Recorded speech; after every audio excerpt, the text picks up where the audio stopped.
नमस्ते दोस्तों। चलिए आज ना हम पैसों और तरक्की की एक बहुत ही प्यारी और सीधी सी कहानी सुनते हैं।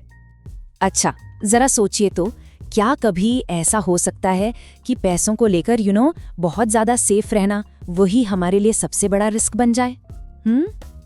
कभी कभी ना, जिसे हम अपनी सुरक्षा समझते हैं, असल में वही हमें आगे बढ़ने से रोक रही होती है।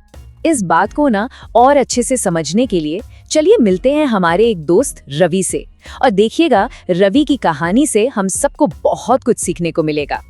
अब देखिए, बाहर से तो सब यही सोचते थे कि अरे वाह, रवि का बिजनेस तो बहुत अच्छा चल रहा है, सब कुछ एकदम परफेक्ट लग रहा था।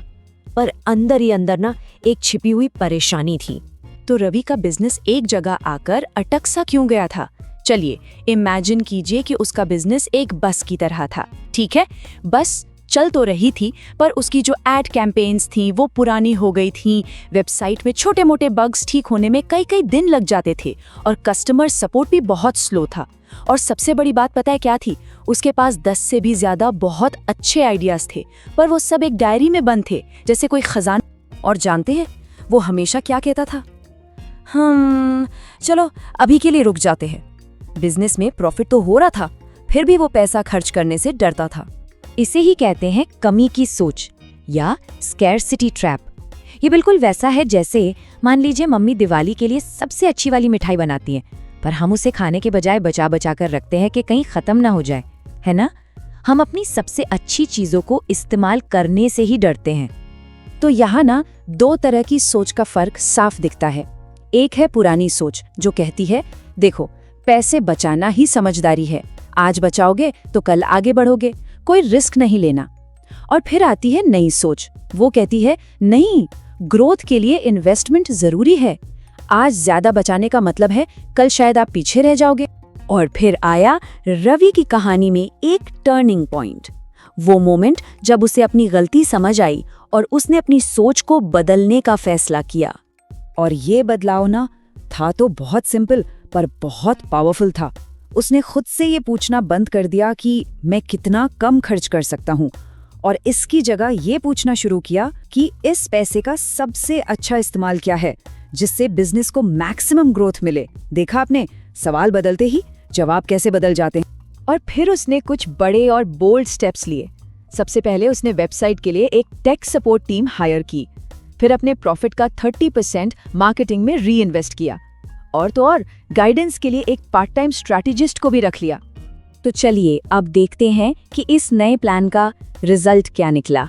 सच बताऊं तो ये कहानी का सबसे एक्साइटिंग हिस्सा है। आप तैयार हैं? क्या आप यकीन करेंगे, सिर्फ 2 महीनों में उसकी मंथली रेवेन्यू 40% बढ़ गई। वाओ, ये तो सच में कमाली हो गया। और सुनिए, सिर्फ यही नहीं हुआ, जरा इस चार्ट को देखिए। पहला, रेवेन्यू ग्रोथ 40% हुई। दूसरा, टेक्निकल डाउन टाइम, मतलब जो वेबसाइट की परेशानियां थी ना, वो बिल्कुल 0 हो गईं। और तीसरा, उसका कंटेंट पाइपलाइन, यानी नए आइडियाज पर काम करने की जो स्पीड थी वो डबल हो गई।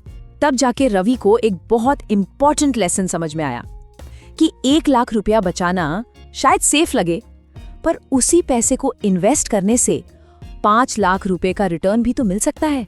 तो रवि की इस कहानी से जो हमें सीख मिली है ना, चलिए अब उसे हम सब अपनी लाइफ या अपने काम से जोड़कर देखते हैं। तो हम सब के लिए एक छोटा सा सवाल है, क्या हम भी सिर्फ बचा बचाकर ही सक्सेसफुल होने की कोशिश कर रहे हैं? सोचिए जरा, हमारी लाइफ या हमारे काम में ऐसी कौन सी एक की एरिया है जहां थोड़ी हिम्मत दिखाकर री इन्वेस्ट करने की जरूरत है? चलिए इस हफ्ते ना एक छोटा सा एक्शन लेते हैं।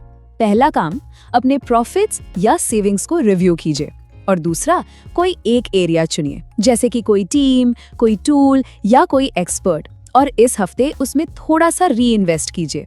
इसे ना एक छोटा सा होमवर्क समझकर देखिए, मजा आएगा। तो अब से ये पूछने के बजाय कि अरे मेरा कितना नुकसान हो जाएगा, चलिए हम सब ये पूछें, अगर मैंने ये स्टेप नहीं लिया तो मुझसे क्या मिस हो जाएगा। हमेशा याद रखिए दोस्तों, रोज थोड़ा थोड़ा सीखने से ही एक दिन बड़ी सक्सेस मिलती है।